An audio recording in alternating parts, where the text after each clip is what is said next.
Halo Sobat Pemirsa, hari ini saya akan berbincang langsung dengan Kepala Dinas Ketenagakerjaan Kabupaten Bandung untuk membahas topik yang sangat penting khususnya bagi para pencari kerja dalam kesempatan pencari kerja di Kabupaten Bandung gitu. Dan ini saya sudah bersama Kepala Disnaker Kabupaten Bandung, Pak Dadang. Terima kasih, saya senang sekali bisa hadir di acara podcast kali ini. Pak, mungkin bisa langsung saja ya, bisa dijelaskan bagaimana program unggulan Disnaker Kabupaten Bandung dalam meningkatkan kesempatan kerja. Ya, terima kasih Mbak Ida, pemirsa podcast Presidius yang saya banggakan, yang saya hormati. Alhamdulillah di Dinas Tenaga Kerja Kabupaten Bandung selama 1 tahun terakhir ini kami mencoba berbagai macam inovasi, ide, gagasan dalam rangka peningkatan kesempatan dan peluang kerja. Yang pertama terkait dengan program kerja yang ada di Kabupaten Bandung, khusus untuk yang kegiatan pelatihan, kami punya moto bahwa bahkan program yang memang tegas, yaitu pelatihan berbasis penempatan dan wirausaha, di mana setiap peserta pelatihan yang ikut pelatihan di BLK yang salah satunya itu bisa masuk di perusahaan melalui kerjasama dengan perusahaan. Bahkan di proses salah satunya rekrutmen peserta pun mereka ikut terlibat di dalam proses pengadaan atau rekrutmen calon peserta yang dilakukan. Itu salah satu. Yang kedua, yang menyangkut dengan kegiatan wirausaha, di mana beberapa kegiatan wirausaha seperti kegiatan pelatihan tenaga kerja mandiri (TKM) itu diarahkan untuk betul-betul bisa berwirausaha dengan jangka waktu kurang sekitar 15 sampai 20 hari. Mereka diberi kesempatan untuk bisa memperluas kegiatan usahanya. Itu yang program yang sedang kita dorong dari semenjak saya hadir di Dinas Tenaga Kerja sebagai landasan untuk seluruh program pelatihan yang ada di Dinas Tenaga Kerja. Iya, Pak. Pak, mungkin untuk pertanyaan selanjutnya gitu ya, apa saja upaya yang konkret dilakukan Disnaker dalam membuka kesempatan kerja khususnya di wirausaha gitu ya? Iya. Kami di Dinas Tenaga Kerja tentunya punya fungsi dan peran kepada seluruh tenaga kerja, baik pada saat mereka sebelum bekerja, saat bekerja, maupun pasca mereka bekerja.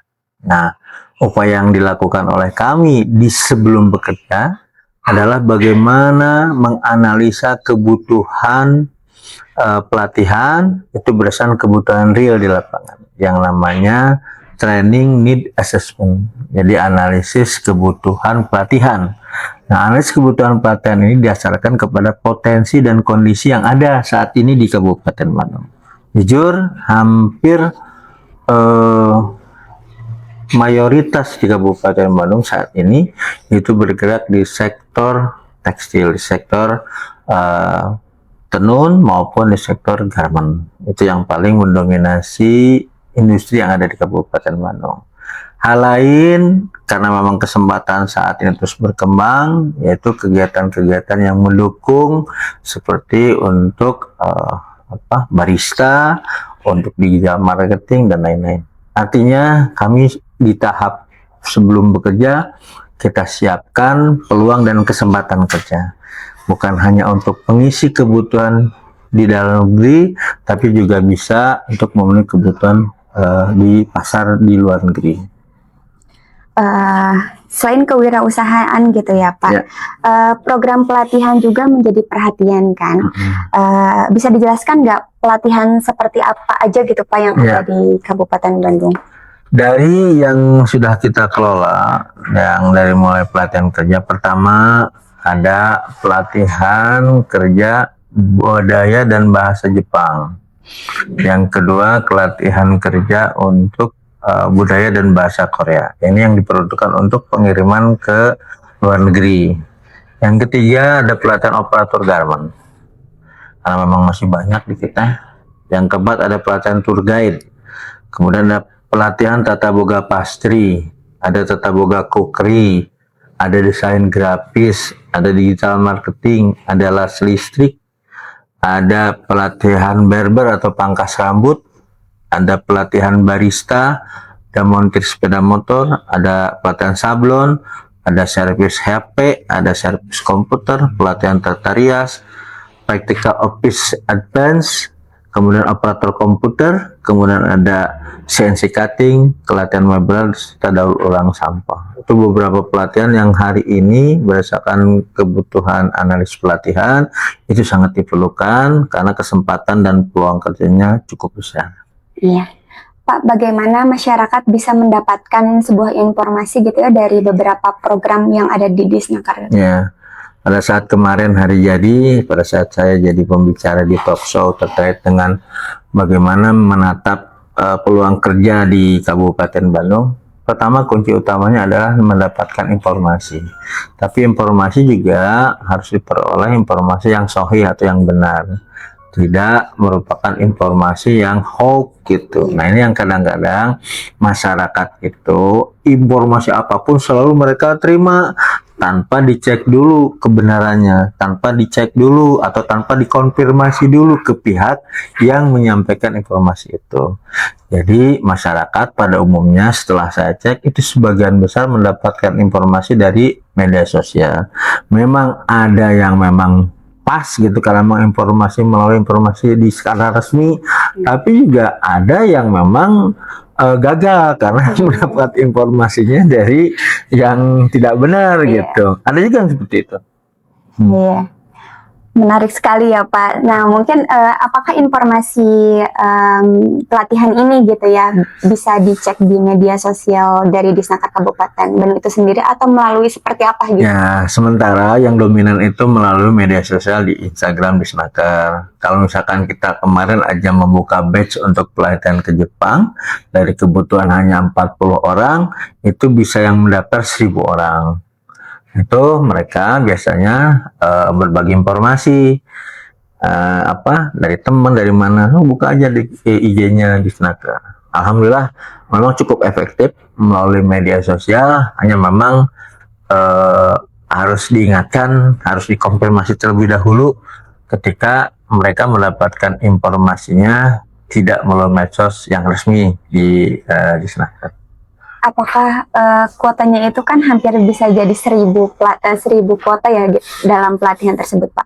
Apakah ada spesifikasinya untuk mengikuti program-program pelatihan di Disnaker Kabupaten Bandung gitu? Ya, yang dimaksud pendaftarnya. Nah, kalau kuotanya tergantung untuk tahun ini mungkin untuk yang Jepang sekitar 200 ya kalau yang Jepang. Total tahun ini. Kalau tahun kemarin lumayan agak banyak karena memang mungkin anggarannya lebih cukup memadai. Tapi tahun ini karena di APBD kita juga mengalami penyesuaian akibat kegiatan-kegiatan program strategis nasional yang diturunkan ke daerah.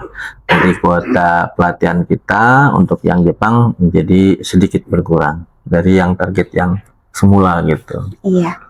Pak, mungkin dari hasil pelatihan tersebut gitu, apakah memang dari Disnaker tersebut itu langsung diarahkan gitu dalam pekerjaannya, apa gitu Pak? Itu kami sebagai fasilitator menyerahkan semuanya ke LPK Mitra, Lembaga Pelatihan Kerja Mitra, karena tidak dilakukan di BLK Kabupaten, tapi dengan LPK Mitra. LPK Mitra inilah yang punya jejaring atau mitra dengan mitra yang ada di luar negeri, baik Jepang maupun Korea.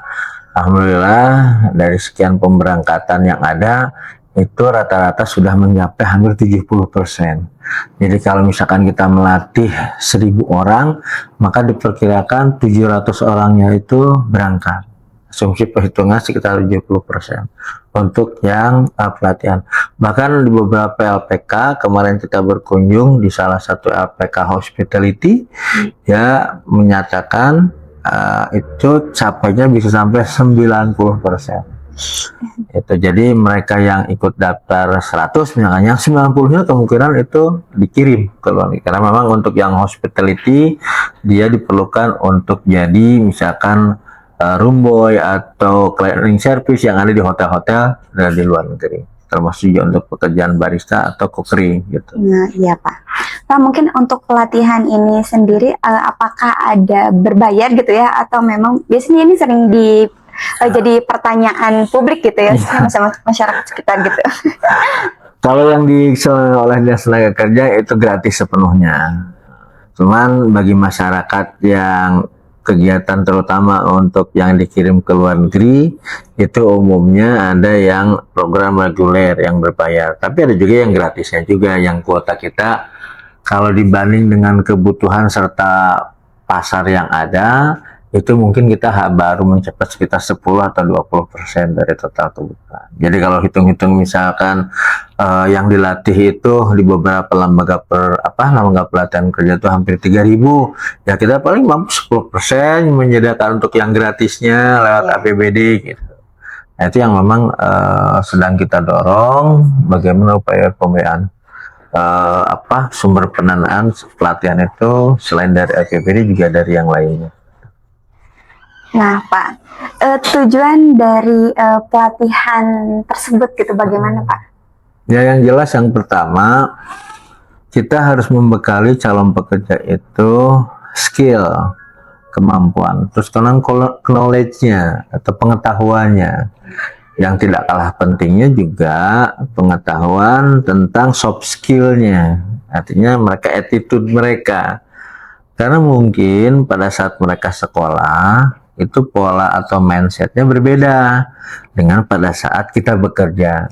Ya contoh Mbak Ida lah, mungkin pada saat kuliah atau mungkin fokusnya mengejar nilai saja hasil kuliah, mengejar saja target itu. Tapi bagi pekerja bukan nilai lagi yang dikejar, tapi produktivitas mereka ketika mereka bekerja di perusahaan atau di lembaga manapun juga di instansi tetap jadi produktivitas mereka yang dituntutnya, bukan nilainya tapi produktivitas mereka ketika mereka bekerja. Iya, siap Pak. Nah, mungkin untuk pertanyaan selanjutnya, selain pelatihan ya Pak, ini kan ada program magang juga gitu ya. Nah, dari Kemenaker itu sendiri gitu. Nah, bagaimana sih yang menjadi perhatian khususnya? Ya, pemagangan itu muncul akibat adanya gap antara jumlah lulusan dengan permintaan pekerja. Umumnya si perusahaan itu ingin mendapatkan SDM yang unggul, yang berkualitas baik, tentu dengan dilatar belakangi pengalaman. Nah, padahal kita tahu persis anak-anak yang baru lulus itu nol pengalaman, belum pernah untuk merasakan di dunia kerja. Mungkin mereka terampil pandai pada saat mereka di sekolah, pintar praktik di workshop, tapi di dunia kerja itu agak sedikit berbeda, bahkan sangat berbeda. Karena yang dikejar tadi saya bilang, mindset pada saat mereka sekolah mungkin nilai yang dikejar. Tapi pada saat mereka bekerja itu produktivitas. Jadi bukan hanya sekedar hasil pelatihannya bagus, produk hasil pekerjaannya bagus, tapi betul-betul memang sesuai dengan target produktivitas yang memang diharapkan.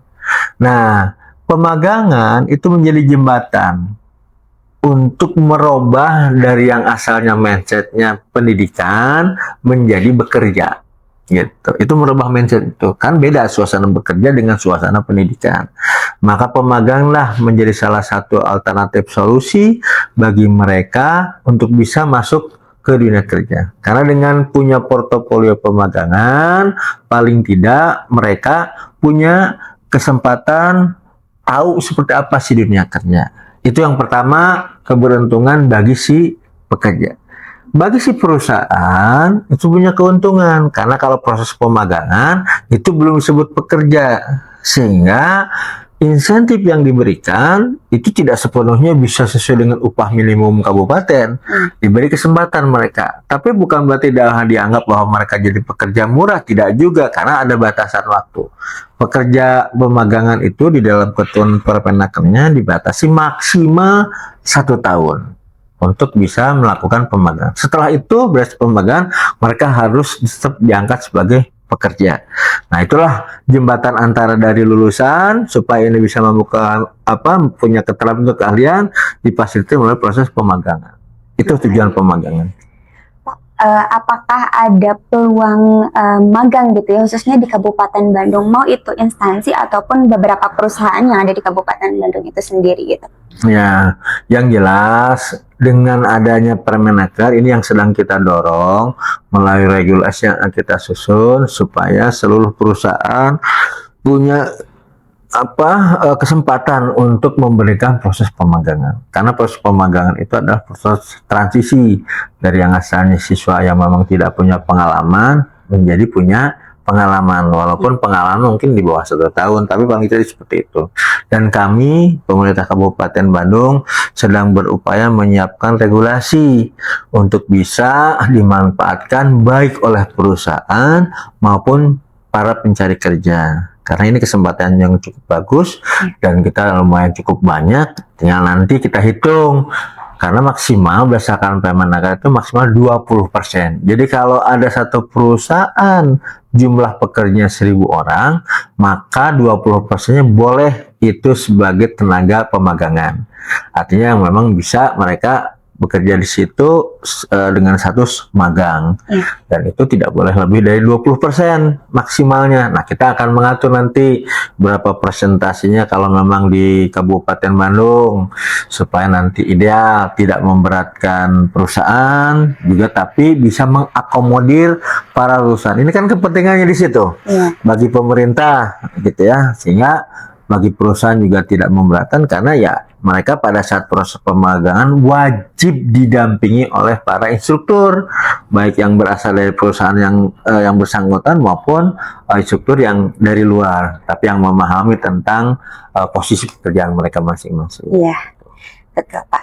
Pak, mungkin ini saya mewakili masyarakat, khususnya ya yang pencari pekerja gitu. Sebetulnya banyak sekali ya gitu peluang dan lowongan kerja gitu. Bahkan itu bukan hanya di Kabupaten Bandung aja, mencakup semua gitu. Tapi dari si lowongan kerja ini kenapa gitu ya banyak mahasiswa gitu ataupun para pencari kerja yang lainnya susah sekali untuk dia tuh sudah mengikuti gitu ya, mengikuti prosedurnya, tetapi nggak dipanggil-panggil gitu Pak. Itu gimana tuh Pak kira-kira? Makanya kami kemarin pada saat Joper di bidang PTK/IPK sudah mengembangkan aplikasi, karena walaupun ada Joper, adapun ada GBK Berdascita, proses rekrutmen sama pelamaran tidak manual, tetap menggunakan sistem, menggunakan aplikasi. Pertama, kita juga bisa memantau proses pengusulan mereka dari mulai awal mereka memasukkan lamaran berbasis dia sampai dengan dia diwawancara dan terimanya. Itu ada progresnya, dan kita namakan aplikasi itu Dasnaker Plus yang dikembangkan oleh Kabupaten Bandung. Juga sama sebetulnya aplikasi di tingkat nasional untuk siap kerja, nyari gawe, itu seluruh prosesnya bisa terdeteksi. Nah, kadang-kadang punten ini juga memang selalu menjadi problematika antara kebutuhan perusahaan dengan kompetensi tertentu dengan si pelamar, itu yang kadang beda. Ini yang memang selalu menjadi masalah. Misalkan pelamar latar belakang pendidikannya apa, background skillnya seperti apa, sementara yang posisi lamaran yang dibutuhkan adalah seperti ini. Ini yang memang masih terjadi, ada gap, ada perbedaan. Nah, tentunya ini menjadi PR bagi kami di pemerintah Kabupaten Bandung mengupayakan agar gap ini semakin dipersempit gitu, jangan terlalu lebar. Ya jujur kalau misalkan kita hitung-hitung yang kemarin kebutuhan kita berdasarkan target dan kuota yang tersedia, Joper kemarin hampir 1.500 ya kondisi kebutuhan lokernya. Tapi masyarakat yang mengapply kebutuhan itu juga terbatas, mungkin karena mengetahui kondisi latar belakang pendidikan dan skillnya juga tidak sesuai gitu.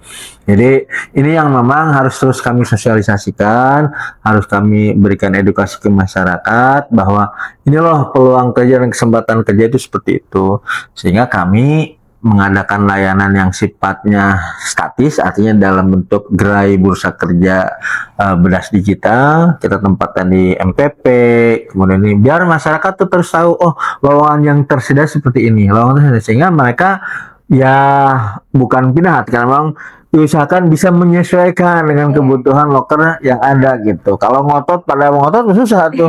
Yang ini pengennya dari sana saya malah yang kerja di dia gitu. Ini pengen lowongan seperti ya susah. Gimana ketemunya? Tugas kita adalah bagaimana melakukan itu dengan menyiapkan informasi seluas-luasnya, informasi sebanyak-banyak, dan informasi yang mudah diakses. Makanya kami ini hadir itu tidak hanya pada saat job fair. Makanya adanya layanan GBK Bedas Digital ini menjadi salah satu solusi soalan ketenagakerjaan di Kabupaten Bandung. Itu upaya-upaya yang dilakukan. Hanya tinggal ya tergantung masyarakat gimana mau memanfaatkannya yang sudah kita siapkan gitu. Nah, iya Pak. Nah, terus ada satu lagi nih Pak. Di setiap info lowongan kerja gitu banyak beberapa kualifikasi yang memang lebih spesifik gitu Pak, dengan berat badannya gitu, bahkan tinggi badan dan termasuk hal-hal yang lebih spesifik banget Pak. Gimana tuh Pak tanggapan seperti itu? Sedangkan kan dari sisi masyarakat nih ini selalu menjadi pro dan kontra gitu. Ya kayak Ade lah. Kalau mau bercanda, udah bersuami belum? Belum. Biasanya kan punya persyaratan khusus. Wajar dong, hanya nggak pernah diberitakan gitu. Kalau ada ya ini harus syarat sekian ini, tapi di hati saya tertanam saya pengennya ini. Itu kan nggak bisa dilarang ya, boleh. Nah sama juga dengan perusahaan, ketika memilih calon pekerjanya dia pengen punya persyaratan khusus yang memang disesuaikan gitu. Tapi kalau perusahaan harus terbuka. Kalau ada misalkan milih calon suaminya ya hanya ada dalam hati saja, persyaratan tertentu nggak boleh diungkapkan gitu. Itulah. Jadi kita nggak bisa memaksa itu, hanya kita memberikan kriteria umum yang memungkinkan masyarakat bisa inklusi. Artinya semua masyarakat diberi kesempatan. Yang penting bagi kami adalah ruang lowongan kerja ini terbuka. Tidak hanya ditutupi atau hanya milik orang-orang tertentu atau komunitas tertentu. Itu yang penting prinsipnya. Jadi ada keterbukaan informasi. Apalagi semenjak diterbitkannya Perpres 57 tahun 2003 wajib lapor lowongan pekerjaan. Maka kami mengajak di dalam kegiatan podcast hari ini mudah-mudahan menginformasikan ke seluruh peserta dan menginformasikan kepada ya mungkin ada di antaranya para pengusaha, mohon penuhi atau patuhi regulasi yang terkait dengan Perpres 57 tahun 2000 tentang wajib lapor lowongan pekerjaan. Dengan regulasi ini, maka diharapkan kami secara bertahap atau pemerintah secara bertahap bisa mengurangi adanya percaloan di urusan lowongan pekerjaan. Tuh maksudnya. Ya, Pak, mungkin satu lagi apakah ada harapan atau pesan gitu bagi para pencari kerja gitu, khususnya di Kabupaten Bandung? Ya, pertama pada pemirsa yang mungkin saat ini sedang galau mencari pekerjaan apa yang cocok, insya Allah sebetulnya yakinkan bahwa rekan-rekan adik-adik ini terlahir sudah ada dengan rezekinya masing-masing, dan setiap manusia hanya tinggal ikhtiarnya yang harus kita maksimalkan. Jadi ikhtiar ini yang memang menuntun kita untuk mencapai apa yang memang menjadi yang sudah ditetapkan oleh Allah Subhanahu wa taala. Saya berharap pertama siapkan diri kita dengan soft skill, attitude yang memang harus bisa terbentuk, karena ini bukan pekerjaan atau bukan proses hanya sekedar 20 hari, 30 hari. Soft skill ini dibentuk berdasarkan kebiasaan yang terbangun dari semenjak muda, dari semenjak kita dididik oleh orang tua kita. Ketika anak-anak kita, ketika orang tua mendidik sesuai dengan tanggung jawab, diberikan tanggung jawabnya, insya Allah mereka akan bisa survive, bisa juga bagus attitude-nya. Yang kedua dari aspek knowledge-nya, pengetahuannya. Cari informasi-informasi, pengetahuan tentang apapun yang menyangkut kebutuhan lapangan kerja. Potensi yang ada hari ini di Kabupaten Bandung seperti apa. Cari informasi yang terkait dengan peluang dan kesempatan kerja apa yang memang saat ini banyak ada di berbagai wilayah, bukan hanya di Kabupaten Bandung. Jadi ruang lingkupnya kita juga harus secara global kita tahu. Yang ketiga, mantapkan skillnya, skill kita. Jadi kita mau bergerak di mana nih? Apakah mau bergerak di bidang sektor jasa, di sektor produksi, di sektor-sektor yang memang sesuai dengan kemampuan kita, sesuai dengan skill kita. Maka dalami itu. Karena setiap orang itu pasti punya keistimewaan ketika mereka dilahirkan. Jadi punya keinginan, oh fokus saya akan di sini. Tidak perlu kita untuk paham semua keterampilan, cukup yang memang dirasakan ini banyak dibutuhkan, kita kuasai itu, maka bisa menjadi yang terdepan, bisa menjadi yang terbaik. Dan terakhir, jangan lupa berdoa. Mudah-mudahan segala urusannya dimudahkan oleh Tuhan Yang Maha Esa untuk bisa melangkah menuju karir yang memang dia. Itu barangkali pemirsa podcast Visi News. Bentar Bapak, ada satu lagi pertanyaan mungkin ya. Ya, Kan sekarang tuh banyak pekerjaan gitu, para perusahaan gitu ya, maksudnya para perusahaan yang memang dilihat dari segi BI checkingnya gitu dalam pencarian kerja gitu. Nah itu bagaimana Pak itu tanggapannya gitu terkait, makanya sulit untuk mendapatkan pekerjaan gitu karena catatan dari BI checkingnya itu gitu. ya, yang dimaksud apakah misalkan si peserta itu nanti dicek dulu BI checkingnya, Ya, nah, berarti saya canalan terus sir nganyuk berarti. iya mungkin seperti itu ya Pak. Ya itu lari lagi ke pribadinya dia, lari lagi ke soft skillnya dia. Bagaimana mereka bisa mampu mengelola kehidupan atau kebutuhan mereka. Tentunya kan ketika seseorang mengambil langkah tertentu untuk melakukan peminjaman dan sebagainya, itu kan diukur dari kondisi keuangan mereka. Memang perusahaan juga nggak mau ngambil resiko. Tak bisa bilang itu bagian daripada persyaratan khusus bagi perusahaan. Apalagi misalkan bergerak di sektor jasa, bergerak di bidang yang lain.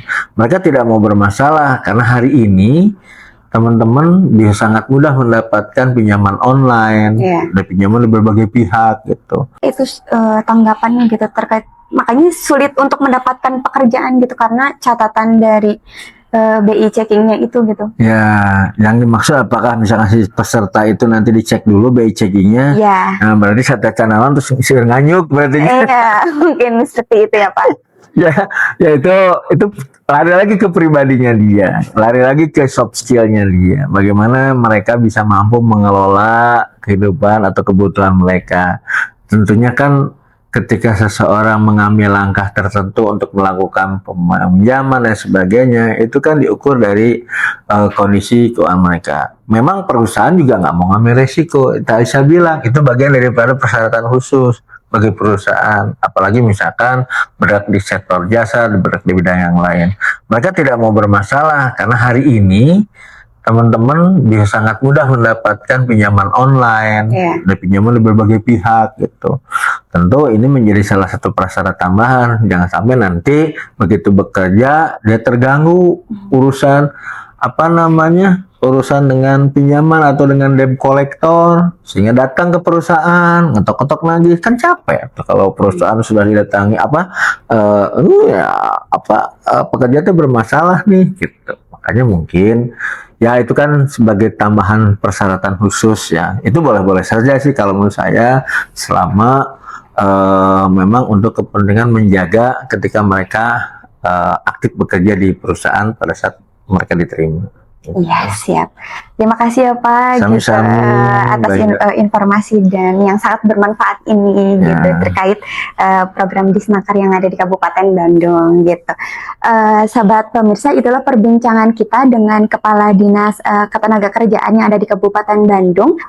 Untuk terus update informasi terbaru di Visi News. Sampai jumpa di episode selanjutnya.